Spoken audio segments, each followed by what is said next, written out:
I was standing in front of the closet, clutching a pale blue dress when he walked in. Salvador's eyes locked on the fabric like it had insulted him. "You're not going," he said, voice low, cold. I laughed nervously. "It is Anna's wedding. I already told you. You told me nothing. And you're not going." I felt my chest tighten. My hand started trembling, so I slipped the invitation deeper into my purse. He must not see it.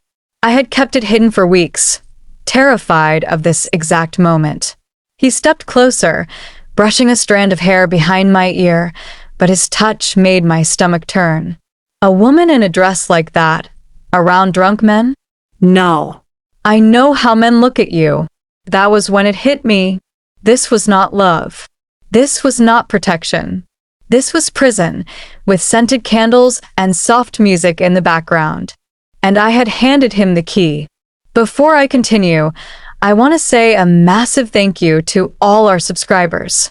If you are new or have been watching but have not yet subscribed, I would love for you to hit that subscribe button.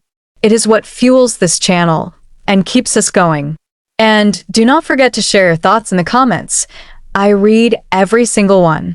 Now, let me tell you how Salvador slowly took over every inch of my life.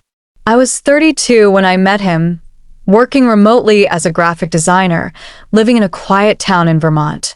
I had my routine, my peace, and my little apartment filled with sunlight and secondhand books. Then came Salvador. He was 35, an electrician who helped fix my building's wiring. Tall, magnetic, with eyes that made you feel seen in a way that made your skin tingle. At first, it felt like a dream. He remembered everything I said, brought me coffee exactly the way I liked it, made me playlists.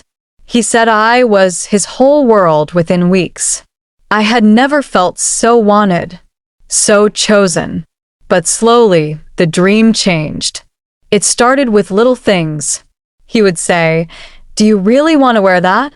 When I wore a short dress. Or, "Your friend Jenna seems jealous of what we have." I thought he was being protective. I felt flattered, even lucky. Then came the tracking apps. "Just so I know you're safe," he said. I gave in. Then he started managing my schedule. He would get upset if I planned anything without asking him first. If I was gone too long, my phone would light up with missed calls and messages like, "You know how I worry." The first time I saw the darkness behind his eyes was when I went to visit my sister without telling him. It was a short visit, coffee and catching up. When I came back, he was waiting by my door. "You did not answer your phone." "I was with my sister," I said. "You know I do not like surprises. What else are you hiding?" That night, he cried and told me he had been cheated on before, that he just needed reassurance, that I was the only person he trusted. And I believed him. Over time, Salvador isolated me. Slowly, expertly, like a spider wrapping its web, one thread at a time. Friends stopped calling. My sister and I grew distant. My calendar belonged to him. I told myself it was love. But the cracks were forming. One night, I woke up and saw him sitting in the bathroom, scrolling through my phone. The light cast shadows on his face that made him look like a stranger. When I asked what he was doing, he looked at me and said, "I am just making sure you are still mine." That was the moment I realized I was not in a relationship. I was in a cage, and I had no idea how to get out. I wish I could say that the night I caught Salvador going through my phone was the moment I left. But it was not. Fear has a way of paralyzing you, especially when it wears the mask of love. After that night, things got worse, subtly, but worse. Salvador began questioning every call I made, every glance I gave to the world outside our apartment. He started using phrases like, "If you really loved me," and "I am the only one who truly understands you." At first, I fought back. But every argument ended with him flipping it, making me feel guilty, broken, ungrateful. The day I lost my job, I did not even cry. I was working part-time for a local art studio, managing their website and branding. Salvador never liked it. He would say things like, "You do not need to work. I provide for you." And, Those guys at your job stare at you. "It is disgusting." He began showing up unexpectedly during my work hours. Once, he waited in the parking lot for over an hour, then accused me of lingering in a male coworker's office. That night, he punched a hole in the wall. The next morning, I resigned. He kissed my forehead like I had given him a gift. "Now we can be together all the time," he whispered. I felt my heart sink, but I smiled. I always smiled. A week later, I missed my best friend Anna's wedding. The dress still hung in my closet, untouched. I watched the photos roll and on social media while Salvador sat next to me, arm wrapped tightly around my shoulders, commenting on how desperate everyone looked for attention. That night, I locked myself in the bathroom and cried into a towel, just to muffle the sound.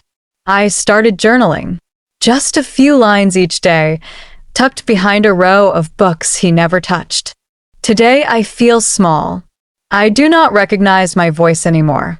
I want to scream. It was the only way I kept track of who I used to be. Then one day, on a walk, my only 15 minutes of freedom, I passed a bulletin board near the co-op grocery store. A flyer caught my eye. Vermont Women's Support Group, confidential. Free. You are not alone. My hand trembled as I tore the number from the bottom. I hid it between two coupons in my purse. That night, I memorized it and flushed the paper down the toilet, just in case he checked my bag. Days later, sitting alone in the car, parked behind a CVS, I downloaded a discreet messaging app. I texted the number. Hi. My name is Tamara. I need help. I cannot breathe in my own home. My finger hovered over the send button for 5 full minutes. When the reply came, "You are safe here. Tell us when you are ready." I broke down sobbing. Because someone, finally, believed me without needing proof. The next week, I told Salvador I was running to the store. Instead, I drove to a small library basement where 6 women sat in folding chairs, waiting. I sat down. "Hi," I said, voice shaking. "My name is Tamara, and I think I am losing myself." A woman named Denise reached for my hand. She had that same tired pain behind her eyes. "Then let us help you find her again." I smiled, for real, this time. But the lie I told Salvador about that grocery trip? It would not hold forever. The first few weeks after joining the support group felt like waking up after years of sleepwalking. Each session cracked through the numbness. I started remembering pieces of myself. The way I used to laugh too loud, my love for sketching strangers in cafes, the scent of vanilla lotion I stopped using because Salvador said it smelled cheap. I did not tell him anything, of course. I became good at lying. I learned to wear a blank face. I cleared my search history. I kept my real phone hidden inside a cereal box at the back of the kitchen cabinet. Survival makes you clever. But Salvador noticed the change anyway. "You have been quiet lately," he said one night, watching me like a hunter studies prey. Not distant. Just different. I shrugged. "Just tired." He kissed my forehead, but there was suspicion in his eyes. He was not used to not knowing everything. Meanwhile, I began rebuilding piece by piece. I started doing freelance work again in secret. The group helped me open a new checking account under a different name. Denise, the woman who first reached out to me, offered her sister's spare room if I ever needed a place. I began talking to my sister again, using a throwaway phone. Every move I made felt like walking a tightrope above fire.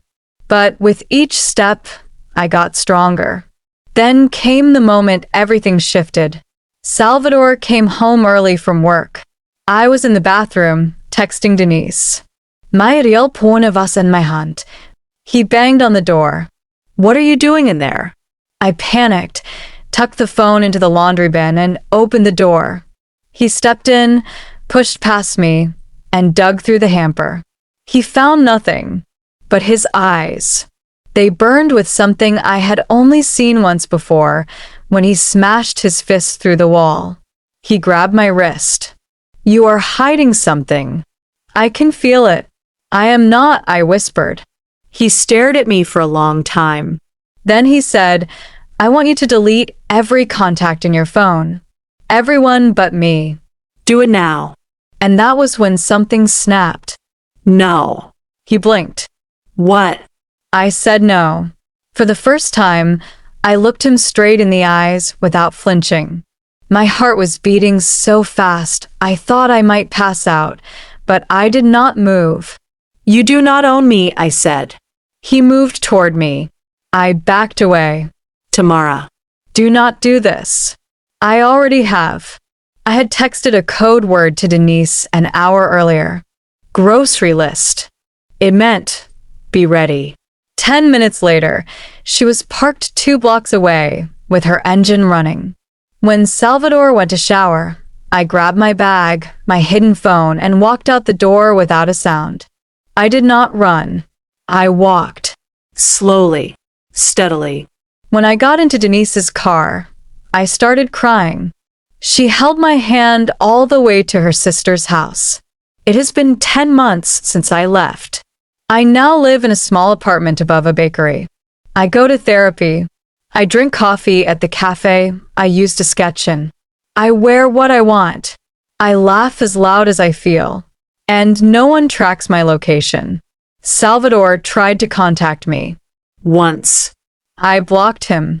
He no longer exists in the world I am building for myself. To anyone listening right now who feels like their voice is gone, let me tell you this. You are not crazy. You are not weak. You are not alone. Your story matters. If this story moved you, please like the video, comment your thoughts. I read every single one.